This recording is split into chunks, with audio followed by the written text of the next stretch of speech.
कहते हैं, जहां धुआं उठता है वहां आग की तलाश जरूर होती है। और इन दिनों एफसीआरए अमेंडमेंट बिल 2026 को लेकर देश की सियासत में भी कुछ ऐसा ही माहौल है। एक तरफ सरकार कह रही है कि यह कानून किसी धर्म या कम्युनिटी को टारगेट करने के लिए नहीं है, तो दूसरी तरफ क्रिश्चियन और मुस्लिम ऑर्गेनाइजेशंस इसे लेकर गंभीर चिंता जता रहे हैं। सवाल है, आखिर इस बिल में ऐसा क्या है जिसने इतना बड़ा विवाद खड़ा कर दिया, और क्या सच में इसका असर धार्मिक और चैरिटेबल इंस्टीट्यूशंस पर पड़ सकता है? चलिए पूरी कहानी समझते हैं इस रिपोर्ट में। एफसीआरए यानी फॉरेन कंट्रीब्यूशन रेगुलेशन एक्ट, जिसके जरिए सरकार फॉरेन डोनेशंस लेने वाली एनजीओज और दूसरी ऑर्गेनाइजेशंस को रेगुलेट करती है। एफसीआरए अमेंडमेंट बिल पहली बार 25 मार्च 2026 को लोकसभा में पेश हुआ था, लेकिन विरोध के बाद उस वक्त आगे नहीं बढ़ पाया। अब इसे मॉनसून सेशन में फिर लाया गया है। सबसे ज्यादा विवाद इसके प्रॉपर्टी प्रोविजन को लेकर है। अगर किसी ऑर्गेनाइजेशन का एफसीआरए रजिस्ट्रेशन कैंसिल हो जाता है, सरेंडर किया जाता है या रिन्यूअल नहीं होता, तो फॉरेन कंट्रीब्यूशन से बनाई गई उसकी प्रॉपर्टीज एक गवर्नमेंट अपॉइंटेड डेजिग्नेटेड अथॉरिटी के कंट्रोल में जा सकती हैं। यह अथॉरिटी उन प्रॉपर्टीज को मैनेज कर सकती है और तय समय में रजिस्ट्रेशन रिस्टोर नहीं होने पर उन्हें परमानेंटली अपने पास रखने का रास्ता भी खुल सकता है।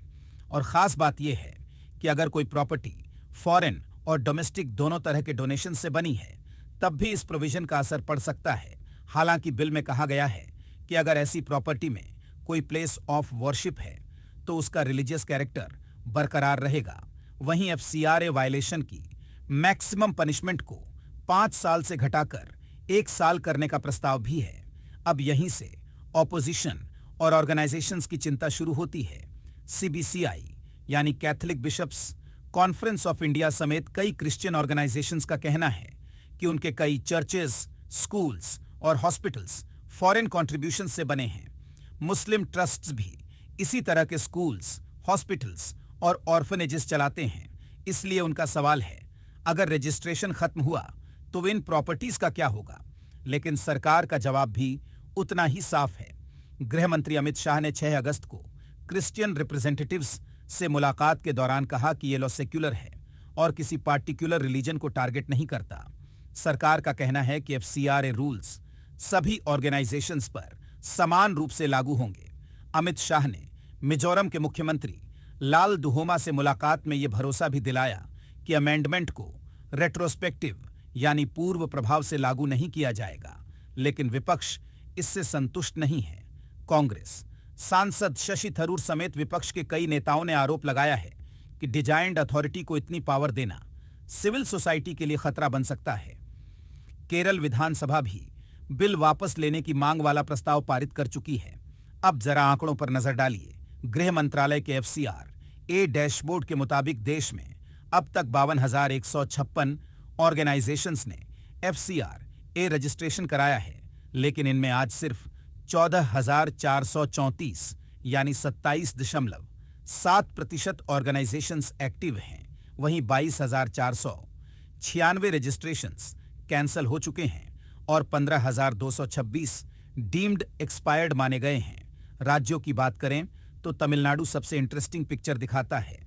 वहां करीब 2,800 रजिस्ट्रेशंस कैंसल हुए हैं और करीब 1,700 डीम्ड एक्सपायर्ड हैं।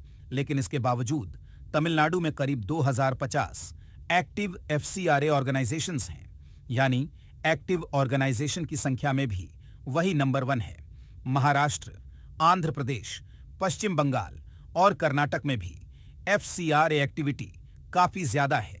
वहीं उत्तर प्रदेश और बिहार जैसे बड़े राज्य टोटल एफसीआरए ऑर्गेनाइजेशंस के मामले में टॉप 5 में भी नहीं है।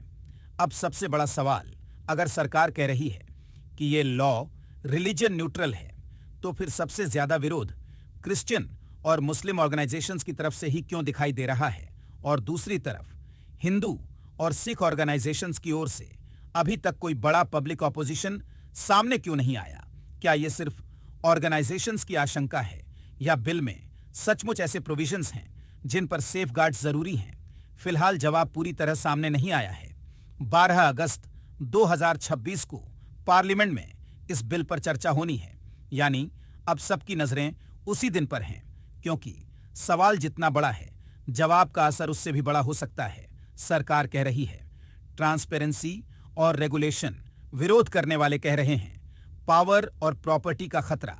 अब फैसला पार्लियामेंट की बहस और आगे आने वाले जवाबों से होगा, क्योंकि एफसीआरए की इस कहानी में असली पिक्चर अभी बाकी है। आप इस पूरे मुद्दे को लेकर क्या सोचते हैं? अपनी राय हमें कमेंट सेक्शन में जरूर बताएं। साथ ही और भी अपडेट्स के लिए जुड़े रहे।